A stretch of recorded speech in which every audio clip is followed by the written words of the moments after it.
love child of Seth Green and Elijah Wood?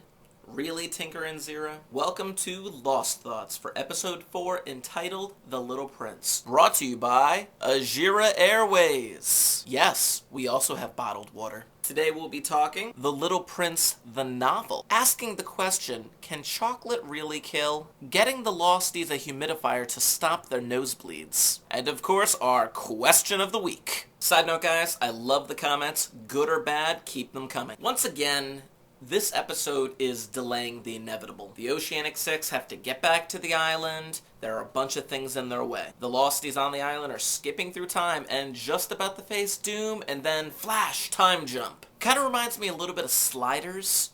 Anyone watch that show? This episode didn't really move the plot along very much, with one major exception, Jin. So, besides the part with the French science team at the end, I feel a little bit like I'm being stringed along. But it was a good episode nonetheless. Before I forget, last week's episode was called Jughead. I'd be remiss if I didn't mention the Archie Comics character, Jughead Jones. Remember young Widmore's outfit? Jughead Jones starred in his own spin-off comic book series called Jughead Jones Time Police. Also, a link to a comic book cover in the sidebar. This brings us to the latest episode, The Little Prince. To understand The Little Prince, we're talking about The Little Prince, the novel. The Little Prince is a children's book that has themes about life and human nature. During the book, there is talk of a box, of a home planet, volcanoes, and a little prince who takes care of his planet. When the little prince visits other planets, he meets adults who are quote-unquote foolish in their ways. For more information, go to this link. And go to that list of adults, because I guarantee if you read their descriptions, there will be comparisons between those characters and characters we have already met on Lost. So the question is, who is the little prince? Aaron? Ben? Jacob? Locke? Kaiser Soze? It really seems to be the usual suspects. The little prince will be the one who ends up caring for the island, just like the little prince in the book cares for his planet. The little prince is on Earth and wants to return to his home planet. He tells the narrator that when he leaves, it will appear as if he has died. By those characteristics, we're aiming at the little prince to be Locke. Now, this episode has a misdirection as to who the client actually is, so why not a misdirection as to who the little prince actually is? Getting into the episode, we're back on the Searcher, where Kate says that she could easily claim Aaron for herself. Now, my problem is that Kate is an accomplished con artist. Why would she claim to be 6 months pregnant right before the crash when she was already in custody? It's pretty obvious she wasn't. If you had seen the Lost Conspiracy video from the Season 4 DVD, you'll know that this argument has been used before. Here's a link. Kate says, "I've always been with you." Does that lay some truth to the time loop theory? As I said last week, Sun seems like she's playing everybody. She's running on pure emotion while trying to seem like she's in control of everything. Okay, I have to say it, and I apologize for the pun, but somebody had to. Death by chocolate. Wow, Julia is such a calming presence, even when Charlotte's covered in blood and Sawyer's flipping out. The nosebleed situation was explained somewhat last night, but you have to infer the rest. The nosebleed started with Charlotte, then went to Miles, and is now starting with Juliet. Daniel thinks that the nosebleeds are a side effect from jumping through time and prolonged exposure to the island. Now, given the order of the nosebleeds, we can figure out who has been on the island the longest. There have already been theories about Charlotte being born on the island and Miles having some sort of connection with the island. The question still remains, why is this group of Losties experiencing the time jumps and no one else? Is it so much of a jump to think that the sickness that Danielle talked about in Season 1 was the result of her French team time jumping? But James, we're never going to figure out what happened to the French team because Danielle died. I guess you'll just have to keep watching then. No, I'm totally cool. I'm in the LA County lockup. Is it bad of me to say that Hurley looks like an orange version of the Kool-Aid guy? 42 Panorama Court. The Oceanic Six need to get back to the island, and it just so happens that everybody's in Los Angeles. Coincidence?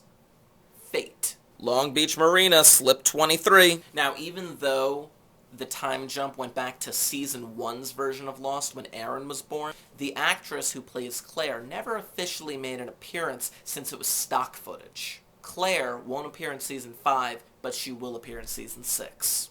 Sawyer looks like he's about to cry. Locke understands that changing the past will prevent him from going through the pain that he had to experience to become the person he is today. It's actually pretty sweet that Locke has the argument about changing the past that Daniel has, but from a philosophical point of view. When are they that the camp is there? Has it been years? And now we see Aira Airways water bottle? What the heck does it mean? Who is shooting at them? Great, now another time jump. Now we'll never know. Or will we? Aira Airways is the clue. The next time we see that symbol or the name being spoken, we may get a hint as to who the heck was shooting at them. Claire's mother. On sl-lost.com, there was a poll as to who the client was, and Claire's mother was actually second. Personally, I thought it was going to be Ben, but then as the episode progressed, that thought kind of weakened. Oh crap, it's a misdirect. Claire's mother knows nothing about Aaron. So then who is trying to take Aaron? First person we see after that question is asked is Ben. Pay attention, people. Anyone speak French? Danielle Rousseau? Holy crap, it's Jin!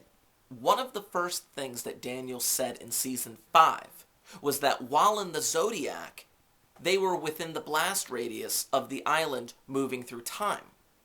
After the freighter blew up, Jin probably floated within the radius of the island disappearing. Thus, for about a day or two, he's been floating unconscious, drifting through time.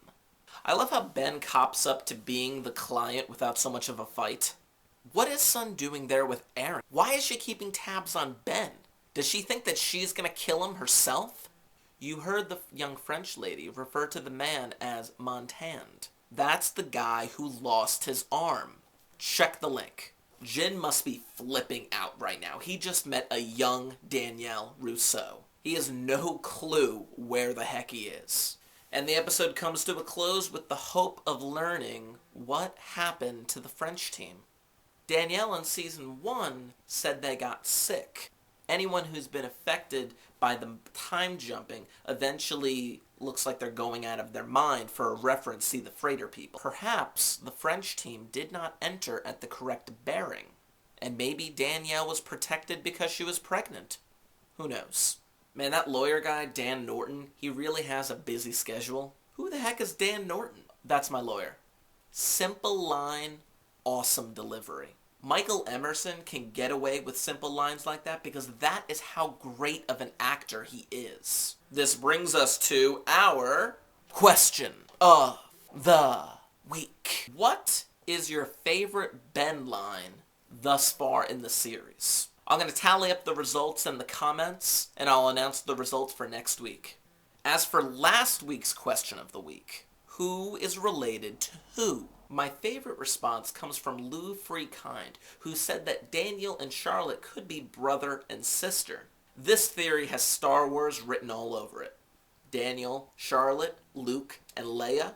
Daniel seems to be a naive guy who has extraordinary abilities in physics, just like Luke has powers with the Force. Charlotte is tough and gruff and trying to find out where she actually belongs, where she was born, just like Leia is when her planet is blown up and she doesn't have a home.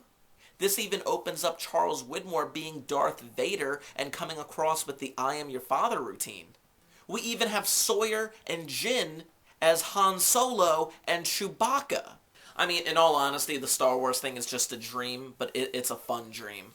Not really much in terms of message board chatter, just the same old stuff of people complaining, so we'll do that next week.